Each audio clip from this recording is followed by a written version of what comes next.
Good morning. I'm Harley Schlanger from the LaRouche Organization with your daily update for September 1st, 2021. In the last few days, we've seen what should be the end of an era.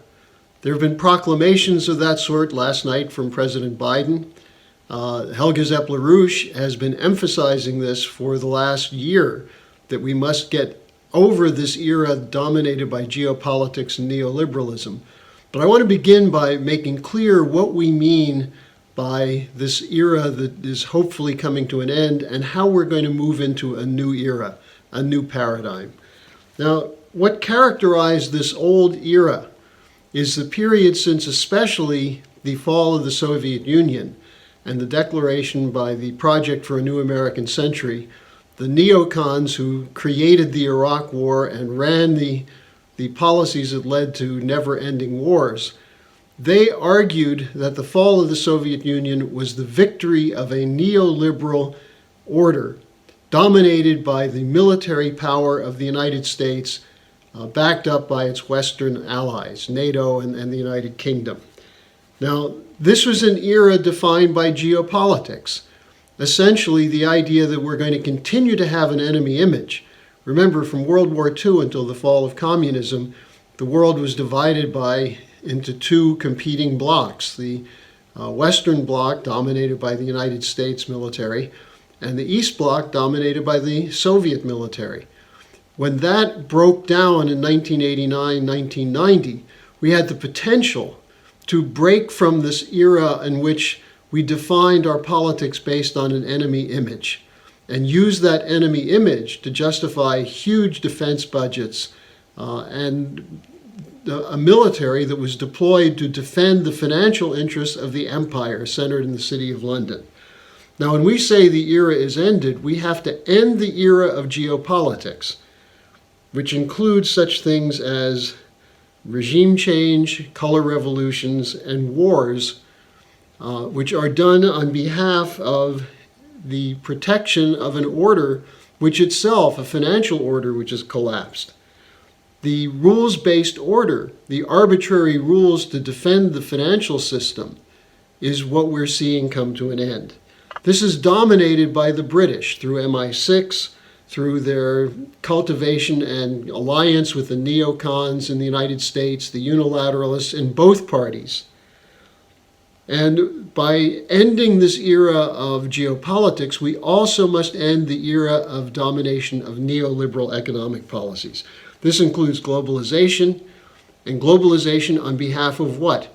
A British idea called Malthusianism, that the world has too many people and we have to reduce the world's population, especially to get rid of the so-called useless eaters in the developing sector, seniors, the so-called deplorables. We have to cull the herd. And this is the policy of financialization and the run by the financial interests and the intertwined corporate cartels. These are the people pushing the Great Reset and the Green New Deal, which is a form of a hyper-colonial policy applied to the whole world to force nations to surrender sovereignty to a globalized power, a unilateral power which will dictate policy to every country in the world. That was the idea of using U.S. military force to impose the rules-based order. Instead, we need an order based on economic cooperation for development. And to do that, you need diplomacy. Now, we have tended to subordinate diplomacy to military strength. That once we've demonstrated we're willing to destroy you, you have to sit down and talk to us. That doesn't work. That just breeds more animosity, and it makes sure that you're never going to have a capacity to work together. We saw what happened when President Trump tried to establish a new relationship with Vladimir Putin of Russia, and it was shot down by the media, by the deep state networks in the U.S. government, and especially by our so-called allies in Britain, who launched the whole operation called Russiagate. Now, I want to just quote something from Biden's speech yesterday, where he said the decision about Afghanistan is not just about Afghanistan. It's about ending an era of military operations to remake other countries. That covers what we've been talking about, that you don't go to war to try to impose your view of democracy based on taking away the sovereign rights of another country. It doesn't work. It couldn't work in Afghanistan, where we had the preponderance of military force and power, but we couldn't break the population there to subordinate themselves to our order. We had to go into Libya and destroy that country. We did that in Iraq. We tried to do it in Syria. Why? To get them to accept the unilateral power of the United States and British financial interests. And so we got caught in 20 years of war. For what?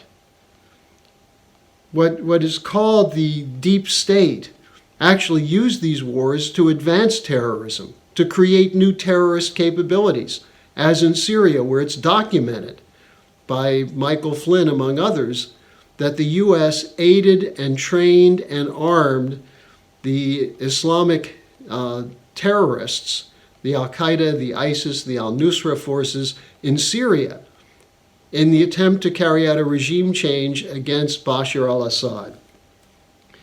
Did that increase our security? No, not one bit. But this is the model of the geopolitics that goes back to the colonial control of the British in the 1950s, where Brigadier General Frank Kitson wrote a book called Gang Counter Gang, wrote several other treatises on irregular warfare, where he talked about how you create a phony resistance movement to what you're trying to perpetuate, to bring forces in that country to support you in taking away their own sovereignty. That's the whole idea of gang counter gang. And it's supplemented by the use of false flags and terrorism to convince people that you need to have an outside intervention. This leads to an increased military budget. In terms of the United States, expanded surveillance under the so-called Patriot Act.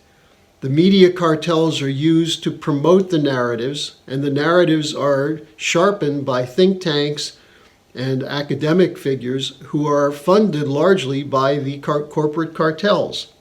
So they shape the narratives. And so you have people who are supporting wars based on the idea that we're fighting terrorism, without realizing that we're not only perpetuating terrorism, but we're increasing the power of those same forces who are running the wars over our lives in the United States and in Western Europe. So is this era over? Have we completed the era of the idea of the unipolar United States imposing its rules-based order on the world? Well, not so fast. I mean, what Biden said last night was fine as far as it goes. The idea of diplomacy to do what? To continue to find enemies to attack, military justifications for military budgets to go up, deployments, for example, to the South China Sea or the Black Sea to contain the Russians in Ukraine. Well, there are a number of hotspots, including North Korea, which could be used to continue the same geopolitical doctrine. This is where diplomacy comes in. And this is where the idea of the Silk Road becoming the world land bridge comes in. Is there an alternative to imposing austerity and population reduction policies, which are demanded by the Davos crowd and so on? Is there an alternative to that? Of course there is. This is what the LaRouche movement has been fighting for years.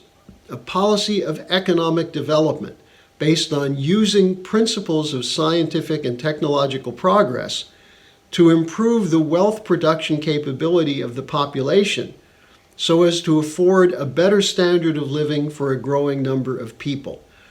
When the world functions, this is how it works.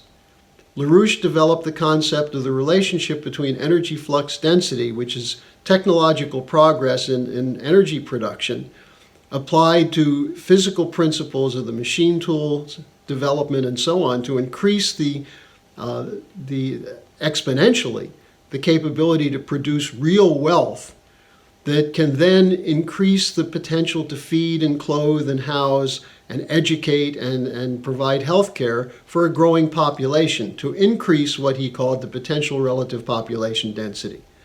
This is the essence of LaRouche's economic policy, and it's summed up in the work that we've done in putting forward the idea that the Belt and Road Initiative represents one major opportunity to do that. LaRouche developed all sorts of development projects during his career.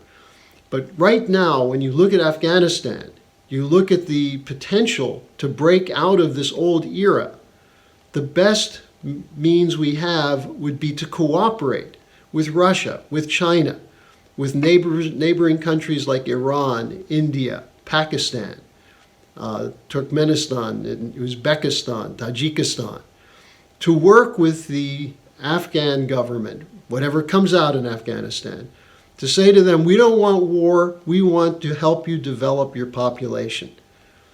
And this is not a giveaway, because the corridors of development that will be opened with the extension of the Belt and Road Initiative into Southwest Asia will increase the productivity of the whole world, will improve the production, the physical production of wealth for everyone.